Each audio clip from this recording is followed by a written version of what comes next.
시청자 여러분 안녕하십니까? JTBC 아침 뉴스입니다. 오늘 아침 신문 살펴보겠습니다. 먼저 전북일보입니다. 도내 14개 시군이 코로나19의 수해까지 겹치면서 재난관리기금 고갈 위기에 직면했습니다. 전라북도에 따르면 각 시군별 하반기 집행계획을 반영할 경우 연말 예상 잔액이 373억 원에 불과해 코로나19 확산세가 지속되거나 태풍이나 집중호우로 인한 수해 등이 발생할 경우 효과적인 대응이 우려되는 상황입니다. 이어서 전북도민일보입니다. 정부의 사회적 거리두기 격상으로 결혼을 연기하는 예비 부부들이 늘면서 위약금을 놓고 예식장과 갈등을 빚고 있다는 소식입니다. 전북지회 소비자정보센터에 따르면 최근 코로나 여파로 예식장 관련해 접수된 소비자 상담이 42건에 이르고 있습니다. 다음으로 전라일보입니다. 코로나19 지역 감염이 확산하고 있는 가운데 전주 곳곳에 설치된 간이 승강장에 대한 방역 강화가 시급하다는 지적이 나옵니다. 타 지역을 오가기 위해 많은 사람들이 이용하지만 발열 카메라 등 기본적인 방역 장비마저 설치되지 않아 코로나 무방비 상태에 놓였습니다. 마지막으로 새전북 신문입니다. 사회적 거리두기 2단계 격상으로 유치원과 초중고등학교들이 등교 인원을 축소하면서 맞벌이 부부들의 보육 스트레스가 큽니다. 코로나 확산을 막기 위해 필요한 결정이지만 아이를 맡길 마땅한 곳이 없어 어려움을 겪고 있습니다. 지금까지 아침 신문 살펴봤습니다. 어제 전북에서 추가로 나온 4명의 확진자는 모두 방문 판매업에 종사한 67번 확진자와 접촉한 것으로 확인됐습니다. 전에도 한 차례 방문 판매업으로 인해 홍역을 치른 적이 있는데요. 이에 따라 도내 76명의 누적 확진자 가운데 방문 판매업 관련자가 11명으로 늘었습니다. 먼저 김진형 기자입니다. 전주에 사는 50대 여성은 서울 양천구 확진자인 친구 부부와 만난 뒤 확진 판정을 받아 전북의 67번째 확진자가 됐습니다. 보건당국의 역학조사 결과 방문 판매업에 종사하는 여성은 지난 19일에 69번 확진자와 70번 확진자, 그리고 76번 확진자를 만났는데 3명 모두 3차 감염이 됐습니다.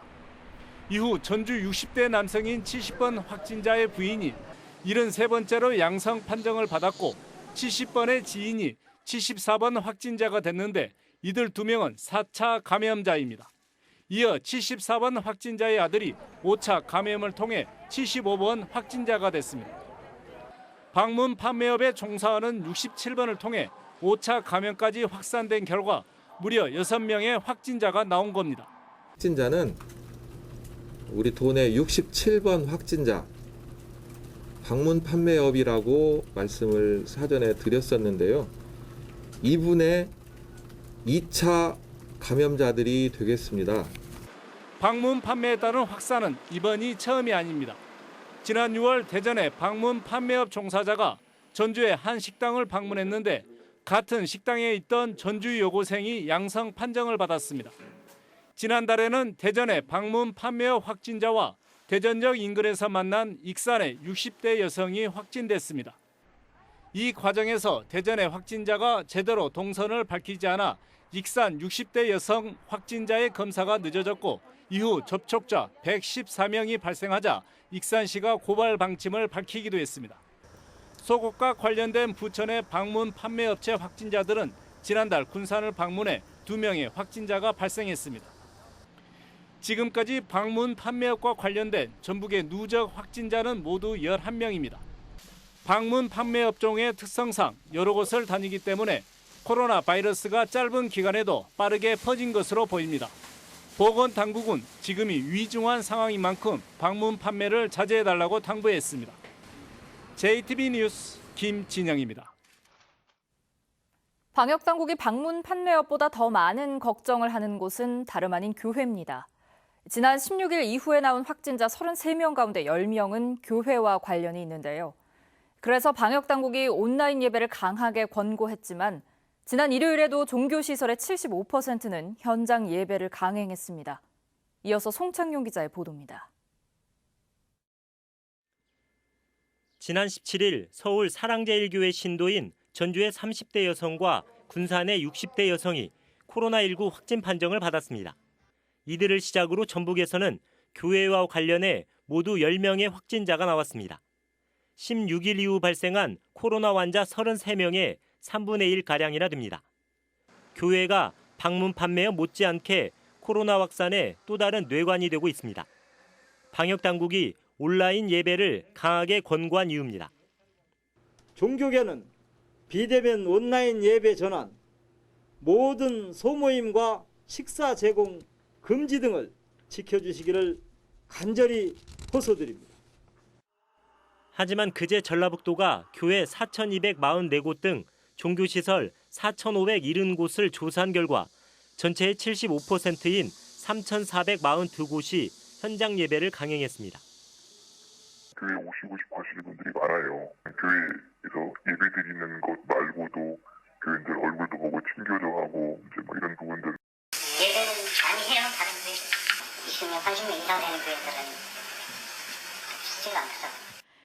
하지만 지난 2월 신천지발 코로나 사태에서 보듯 예배를 통해 집단 감염이 폭발적으로 늘 수 있습니다. 감염된 상황에서 활동한 날수가 없다면 재감염 지수는 0이 되는 겁니다. 그래서 가장 강조가 되는 게 만남을 자제해달라고 하는 겁니다. 전라북도는 사회적 거리두기 2단계를 철저히 지켜야 지금의 코로나 확산세를 막을 수 있다며 종교시설의 소모임 금지와 온라인 예배 전환에 적극 나서줄 것과 방역 수칙을 준수해달라고 거듭 요청했습니다. JTB 뉴스 송창용입니다. 좀처럼 꺾이지 않는 코로나19 확산세가 공공기관이라고 해서 예외일 리 없습니다. 얼마 전 전주지방법원의 부장판사가 확진 판정을 받은 데 이어 전북경찰청과 전북도청 직원들이 확진자와 같은 식당에 머물렀던 것으로 밝혀져 비상이 걸렸습니다. 주희인 기자입니다. 지난주 금요일 전주지방법원의 한 부장판사가 코로나19 확진 판정을 받았습니다. 현직 판사가 양성 판정으로 분류된 건 전국적으로도 첫 사례입니다. 전주지법은 이날 하루 출입을 통제하고 다음 달 4일까지 2주 동안 구속이나 가처분 등 긴급 사건을 뺀 재판은 열지 않기로 했습니다. 같은 날 전북의 67번째 확진자가 다녀간 전주의 한 음식점. 전북경찰청 직원 23명과 전북도청 직원 22명 등 45명이 확진자가 방문한 시간을 전후해 같은 식당을 찾은 것으로 확인되면서 한때 초비상이 걸렸습니다. 다행히 어제 오전 해당 직원들은 모두 음성 판정을 받았습니다.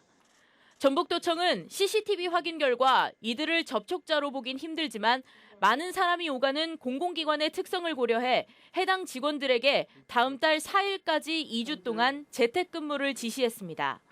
도청의 역할이라든지 여러 가지를 고려를 했을 때 일단 그 재택근무 형태로 해서 청사 출입은 제한을 하고 능동감시 형태로 14일간 관리하는 내용으로.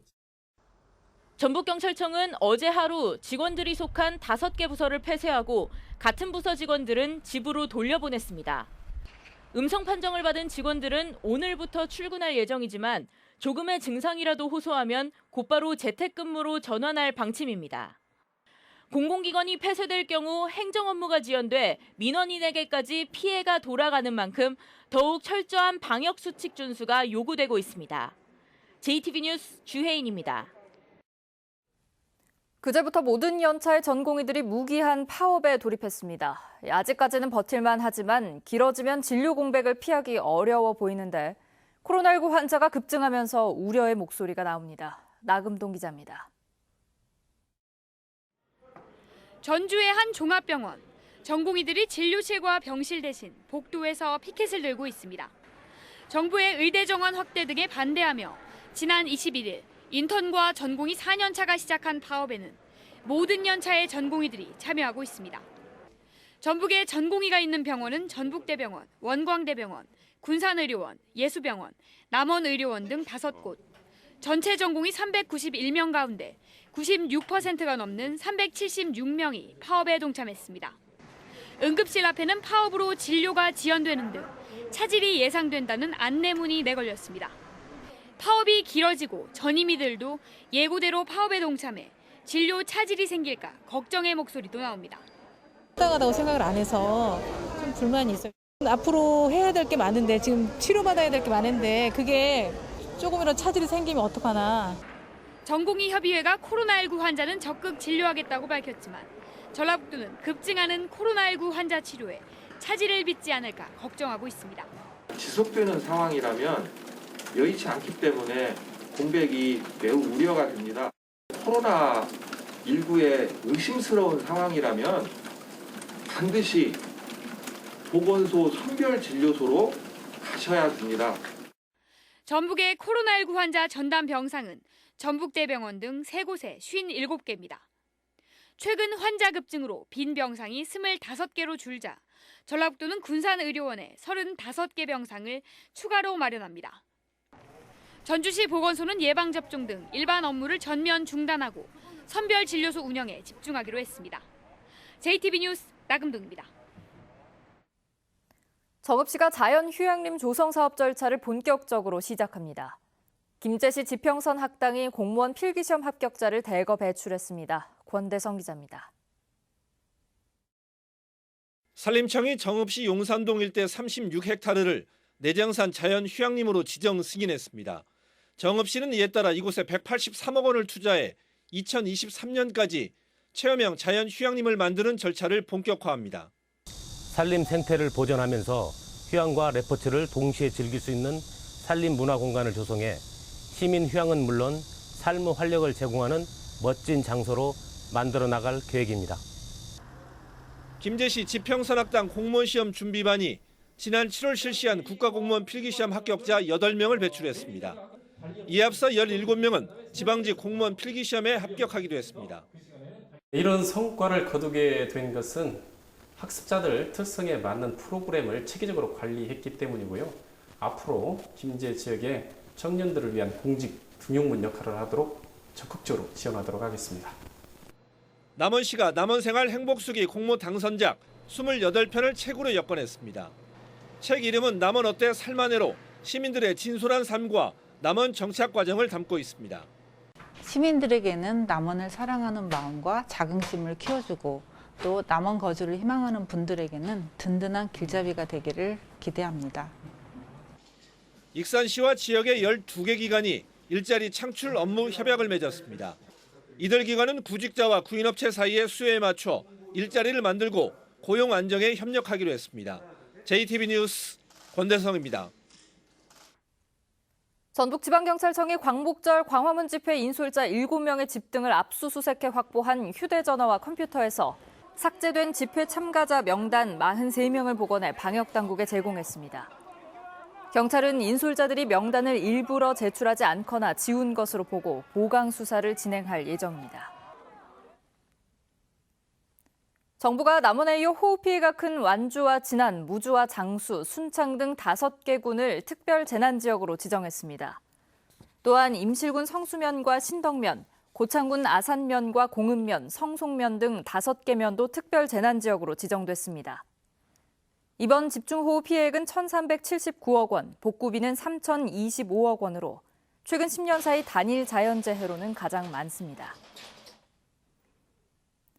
전북은 오늘도 폭염특보가 내린 가운데 불볕더위가 이어지겠고 오후에는 곳에 따라 소나기가 내리겠습니다. 오늘 낮 최고 기온은 32도에서 36도까지 오르겠습니다. 내일은 북상하는 제8호 태풍 바비의 영향권에 들면서 많은 비가 내리겠습니다. 예상 강수량은 모레까지 100에서 300mm입니다. 전주기상청은 바람도 강하게 불 것으로 예상된다며 피해 없도록 각별한 주의를 당부했습니다.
JTB 아침 뉴스를 마칩니다. 함께해 주신 여러분 고맙습니다.